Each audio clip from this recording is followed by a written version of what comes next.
Okay, so we'll just talk about a couple of things that again brought to my attention, and I'm not going to keep any secrets. For like the last year, pretty much have been I would say like last 15 months or so, maybe a year and a half.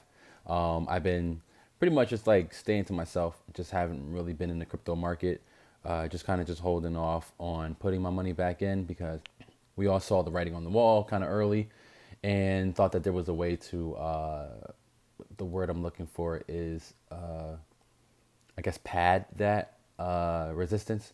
So you thought there was a way to, let's say, if you had $100,000 in your account, thought there was a way to minimize loss and maybe not make any money, but don't lose any money, right? And there just was not a ideal strategy out there that can make sure you don't lose any money. So I just didn't put any money in. Just kind of stayed away for a bit. Now, I'm on here because I just want to just point out that Hubie, I actually like this little ticker that goes across, right? So there was a moment where I was actually looking for a ticker to go across my actual phone. I wish that they had that for the iPhone, but they don't. And yes, I do use an iPhone because I don't want to have to worry about the security of my phone when I'm downloading a random app, or if my kids decide to want to download a random app. Um, but then you have again, you have KuCoin, and they have their different coins, stuff like that. So one of the things that was brought to my attention about how the future of cryptocurrency is going to work is that everyone is separating themselves away from Bitcoin, right? So a lot of coins are going to try to use some sort of global coin, like Libra, like Facebook, or there a lot of platforms out there are going to try to use either their own coin, or they're going to be using another coin that they can rely on, that one that they could depend on.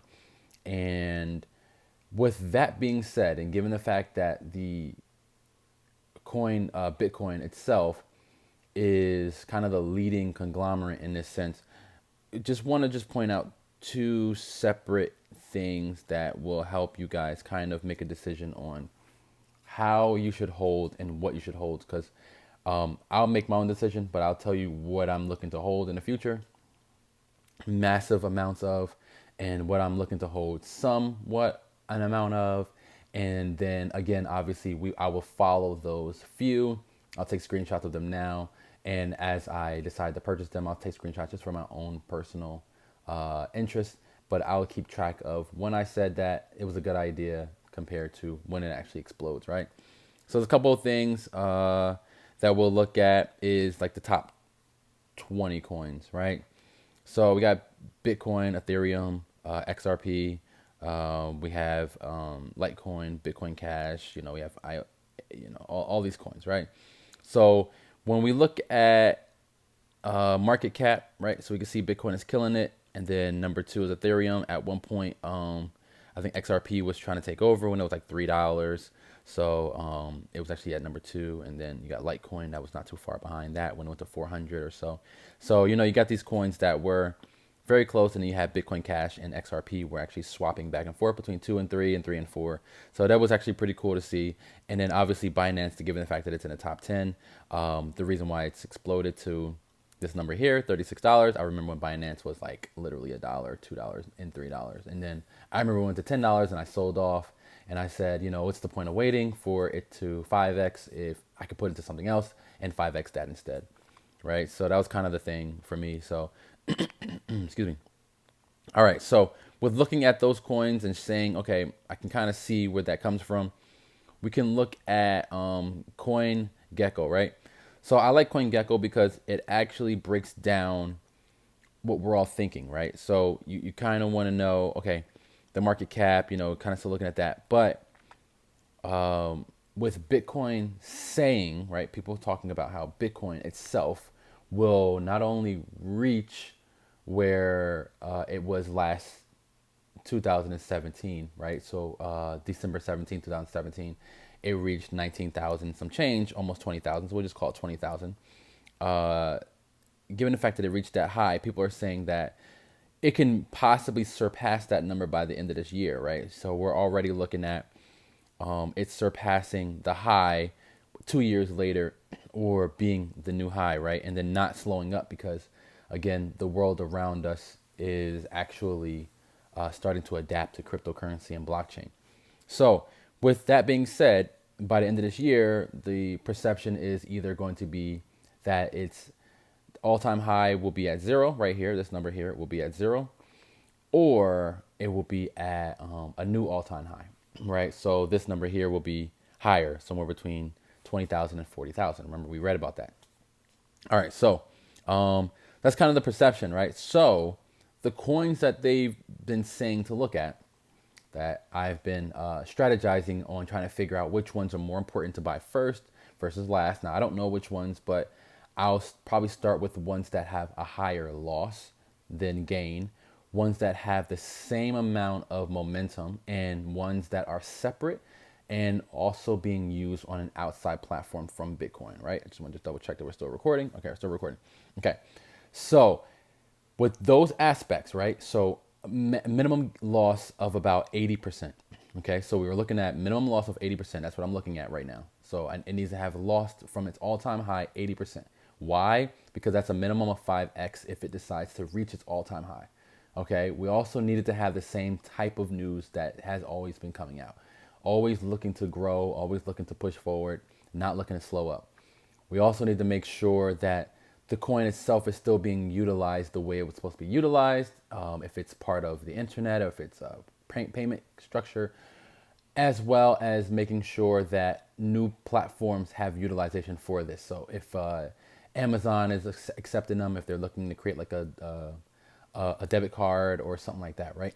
So, and I'll let you guys kind of do your own research on that, but I'll just talk about the ones that are at least 80% or more, right?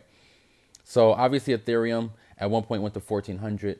Now that's a high number for Ethereum, given the fact that majority of the scams came from Ethereum. So the reason why that number is so high is because most scammers were creating coins on Ethereum, so everybody had to buy Ethereums and then buy Ethereum with it, right? So you kind of had that issue, and which was kind of a good thing for Ethereum, but I wouldn't use that one as one that I would say, oh, Ethereum's going to explode 5x, right? So I'm not going to use that one as an example, but it's possible, right? Another one is XRP. XRP at one point was at $3.40. Like I try to explain to people, the higher that number goes, the more in circulation they're going to release. They've been cutting it down to get that number up, and then they've been releasing more to get that number back down. So it's an endless battle. That's one that I wouldn't touch. I wouldn't touch that one at all. It may hit $5, but the chances of that happening, they would have to do so many dramatic freezes that it wouldn't be as beneficial for Ripple. I know the goal for Ripple is to be, I think, $5 to $10, something like that, consistently.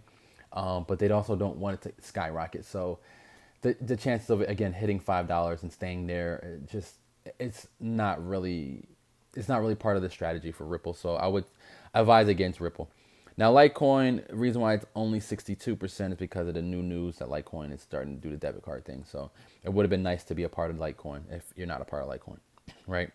Back when it was like $60 or so. All right, so you got Bitcoin Cash is also there as well. So you're at about 10x if Bitcoin Cash goes back to where it was before. But remember, the reason why I went to that high is because it jumped onto Coinbase and then it just skyrocketed that day, and then out of nowhere just kind of plummeted because it just couldn't sustain itself.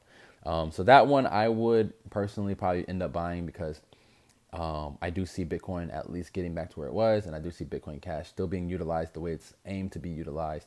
And plus they're still developing it every day, right? Another thing about Litecoin is that they're doing their halving, so they're splitting everybody's Litecoins in half. So if you own one Litecoin, you're going to get half a Litecoin for the same amount. I think that the price is going to double or something like that. So just kind of be careful with buying these because the price is going to jump. But does that mean that that people are going to like? It's hard to really talk about it, but pretty much what's going to happen is like they're splitting pretty much in half. All the coins for every 2 coins, it's going to become 1 coin. For every coin you have, it's going to become, for every, 2 coins, 1 coin, every coin you have turns to half. So, which means your value is going to stay the same, but each coin you have is going to double in value. So depending on exchange, it may look like it went up. So that exchange may get more volume than normal because everybody's going to think, oh my God, Litecoin doubled. But just, again, be careful. This is the highest Binance has been, so you don't have to worry about Binance. 92 for ADA. This is another one that I'm looking at. I do think that there's still some more bottom to go to, but I do like the fact that it's at 92% loss. I know that the high is only $1, which is actually a really nice number. So this one, the high is 87 cents, but I did have a prediction that it was going to go to $1. That was a couple years ago. And when it didn't, I actually kind of hurt a little bit because I actually bought towards the top of this thing. And I was only looking to get like a 10% gain or something like that, 20% gain. I forget, but it wasn't a lot. This one, TRX, has a lot of those games coming out, casinos, stuff like that. So I do see the TRX is going to start going up. Just, I guess it's more of a patient thing where they're waiting for TRX to kind of, looking for Tron to kind of become this conglomerate that Ethereum couldn't be, right? So people creating platforms on top of it, like casinos or poker games or whatever that Ethereum couldn't do with smart contracts. I think it's a great strategy, but is it going to get there anytime soon? Maybe when one of these games becomes more like a Fortnite type, where you're forced to use the coins in the game as you're playing, or Fortnite type where it's just super popular, you know. But for right now, it's not. So I don't really see that being a thing. Uh, uh, Monero is another one that I actually like. So I do see that one probably 5x and again, but that one's a privacy coin. Most of these coins nowadays, they just have so much privacy to them that it's not really a benefit to have Monero. It's not really a big deal. This one I had seen that this has a lot of great news to it, so I think that one's going to double, but I don't see it going up. Dash, I like Dash. Do I think it's going to hit this number again? Probably not. But I think that's actually it's actually pretty cool. Hubo as it grows in popularity, it's possible it can go to 25, 30. But it would need to grow in such popularity that, you know, it's not limiting people in the United States. That's the problem right now, is that it limits the United States. Neo, personally, I think that it can go back to this number again, with the help of like maybe like a Coinbase adding it to its platform. I can see Neo going up. And then that's pretty much it. You know, Zcash, I think that Zcash has the potential of doing it as well, going back up. But again, with the privacy coins, all these coins already have like some sort of privacy to them, so it's not as big of a benefit as, you know, as we would like. But you know, it's there, it's possible. You know, you got Bitcoin Gold. If it decides it wants to go up, that'd be great. And then this one right here is, wow, what's going on with this? This one right here is pretty cool, right? So I like VET and BAT, right? These two, I think that they have the potential of doing something great, because they're actually growing. But these two, I would say that I personally want to make sure that I'm a part of their growth, because they will grow. And then there's a few other ones. Again, you want to look at, for me personally, what I'm looking at is the price that it's at now, the platform that it's going to be using, things that it can do, people that are going to be accepting it, and then the loss category. If the loss is great enough for me to take a chance with it, I'll take a chance. And then my last one that I want to talk about is probably going to be this one right here, as well as this one right here. These, I can see that they have the type of platforms and the utilization that people are looking for, like myself. So if there's any questions or any coins or whatever, I would say maybe like make like a checklist out of this.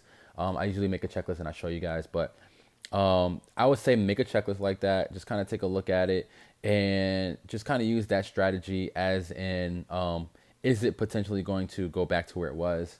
Like why was it there, pretty much? Just try to figure out, why did it get there? Is it off of the hype of cryptocurrency? Is it off the hype of the coin?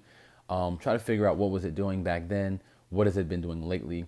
And in the time that it had plummeted, was there anything that the company was trying to do or make any changes like that shows strength in the higher management team? So if you have any questions or any coins that maybe I didn't mention, you kind of want to know, but I would say you do your own research, kind of research it a bit. There's a lot of coins on this list that I would say, you know, I probably would put like 100 to 200, maybe even $1,000 behind, just because I know that in a year that platform is still going to be there and it's going to go strong, because even when it was going down, they were still doing things. So imagine when it's going up, what they could do. So imagine the amount of money that they can use, the amount of people, the users that they can now influence and be a part of what we're doing. So again, this is a strategy that I like personally, because it's a long-term strategy. It's not a short-term strategy, and it does kind of bank on the fact that Bitcoin will go up. and it does bank on the fact that other coins that are a part of the platform will go up as well. The popularity of blockchain and Bitcoin will go up, so these will also follow the trend. And if they all follow the same trend and Bitcoin doubles, the chances of these coins and the world seeing that cryptocurrency is not, the chances of cryptocurrency not being in the forefront or in the limelight is very rare. So just kind of follow it and just kind of see. But yeah, I'll take a screenshot of a few of these different coins just to kind of keep track, and then we'll keep track. And if we see anything, any news or any jumps, we'll try to figure out where it's coming from and why. And yeah, that's pretty much it. You can like, you can subscribe, you can dislike, do whatever you want, but definitely comment if there's anything that I missed.